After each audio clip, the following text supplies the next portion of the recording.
2025 সালের জুনে 12 দিনের যুদ্ধের পর মধ্যপ্রাচ্যের সমীকরণ বদলে গিয়েছিল, কিন্তু 2026 সালের মার্চে এসে পরিস্থিতি এখন খাদের কিনারায়। ইরানের সর্বোচ্চ ধর্মীয় নেতা আয়াতুল্লাহ আলী খামেনির মৃত্যুর পর তেহরান এখন আর কেবল আত্মরক্ষায় সীমাবদ্ধ নেই। ইসলামী বিপ্লবী গার্ড বাহিনী IRGC ঘোষণা করেছে ইতিহাসের সবচেয়ে ভয়াবহ প্রতিশোধের।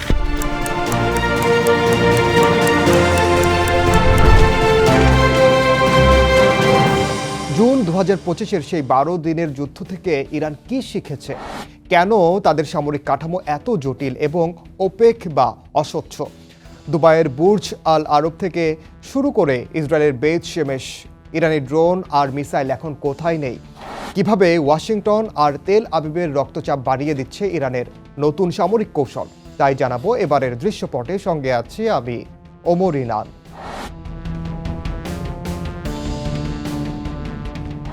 ইরানের রাষ্ট্রীয় সংবাদ মাধ্যম খামেনির মৃত্যু নিশ্চিত করার পর থেকেই ফুঁসে উঠেছে তেহরান। IRGC এটিকে কেবল একটি আক্রমণ নয়, বরং অস্তিত্ব রক্ষার লড়াই হিসেবে দেখছে।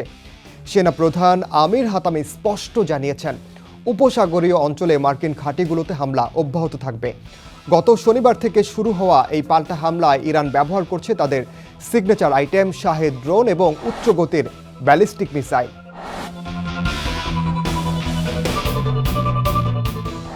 প্রতিরক্ষা বিশ্লেষকদের মতে ইরান তাদের সামরিক ডক্ট্রিন বা নীতিকে ডিফেন্সিভ কন্টেইনমেন্ট অর্থাৎ আত্মরক্ষামূলক নিয়ন্ত্রণ থেকে সরিয়ে অফেন্সিভ অ্যাসিমেট্রিক বা আক্রমণাত্মক অসম যুদ্ধ অবস্থানে নিয়ে গেছে। জুন 2025-এর সেই 12 দিনের যুদ্ধে ইরান ছিল সতর্ক।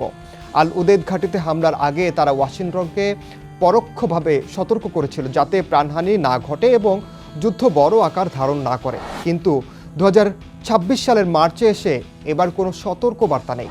খামেনির মৃত্যুর পর ইরান এখন জীবনপণ লড়াইয়ে। এবারের হামলাগুলো কেবল সামরিক স্থাপনায় সীমাবদ্ধ নয়, বরং দুবাই এবং কুয়েতের এয়ারপোর্টেও আঘাত এনেছে বাহরাইনে।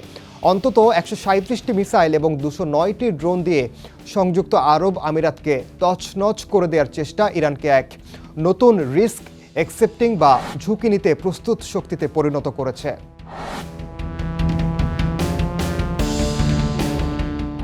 ইরানের সামরিক শক্তি কেন এত জটিল আসলে? কারণ সেখানে রয়েছে দুটি আলাদা সেনাবাহিনী যারা সরাসরি সর্বোচ্চ নেতার অনুগত। প্রথমত আর্তেশ বা রেগুলার আর্মি, যারা সীমান্ত রক্ষা এবং প্রচলিত যুদ্ধ পরিচালনা করে। দ্বিতীয়ত ইসলামী বিপ্লবী গার্ড বাহিনী বা IRGC, যারা মূলত ড্রোন, ব্যালিস্টিক মিসাইল এবং প্রক্সি নেটওয়ার্কের নিয়ন্ত্রক। বিশ্লেষকরা বলছেন এই সমান্তরাল কাঠামোটি ইচ্ছাকৃতভাবে রাখা হয়েছে যেন বিদেশি কোনো হামলায় বা অভ্যন্তরীণ কোনো অভ্যুত্থানে পুরো কমান্ড সিস্টেম একসঙ্গে ভেঙে না পড়ে। কমান্ড সেন্টারের ওপর ডিক্যাপিটেশন স্ট্রাইক হলেও নিচ তলার ইউনিটগুলো যেন স্বয়ংক্রিয়ভাবে যুদ্ধ চালিয়ে যেতে পারে। তাই এবারের পাল্টা হামলার ক্ষিপ্রতা এত বেশি।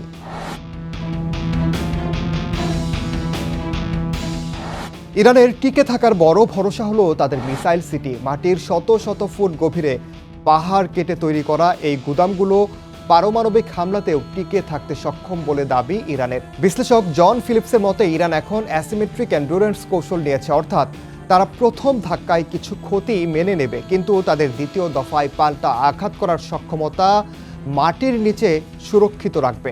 শনিবারের মার্কিন হামলার পরেও সোমবার ভোরে যে শত শত মিসাইল ইসরায়েল ও উপসাগরীয় ঘাঁটিতে আছড়ে পড়েছে তা এই মিসাইল সিটির সক্ষমতায় প্রমাণ করে।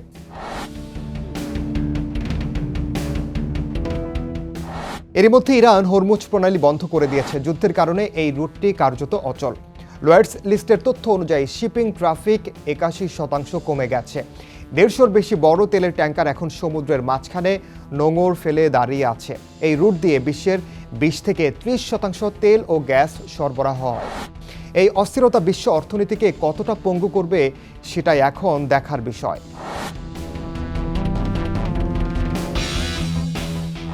মার্কিন প্রেসিডেন্ট ডোনাল্ড ট্রাম্পের নির্দেশে মধ্যপ্রাচ্যে এখন 2003 সালের ইরাক যুদ্ধের পর সবচেয়ে বড় সামরিক সমাবেশ ঘটেছে।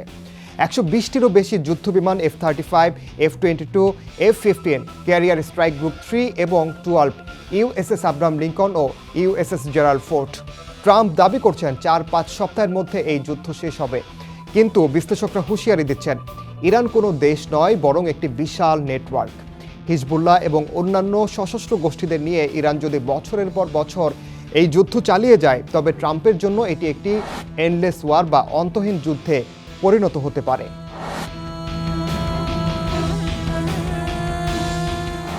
ইরানের পার্লামেন্ট স্পিকার মোহাম্মদ বাঘের গালিবাফ সরাসরি টেলিভিশনে ঘোষণা করেছেন, যারা ইরানের রেড লাইন অতিক্রম করছে এখন তার মূল্য দিতে হবে। একদিকে ইসরায়েলের আকাশ সুরক্ষা ও প্রযুক্তিগত শ্রেষ্ঠত্ব, অন্যদিকে ইরানের সস্তা কিন্তু অগণিত ড্রোন আর মিসাইলের পাল্লা। ইরান এখন একটি আহত পশুর মতো আক্রমণাত্মক, যারা নিজেদের সক্ষমতা হারিয়ে ফেলার আগেই সর্বোচ্চ ক্ষতি করতে চায় শত্রুদের।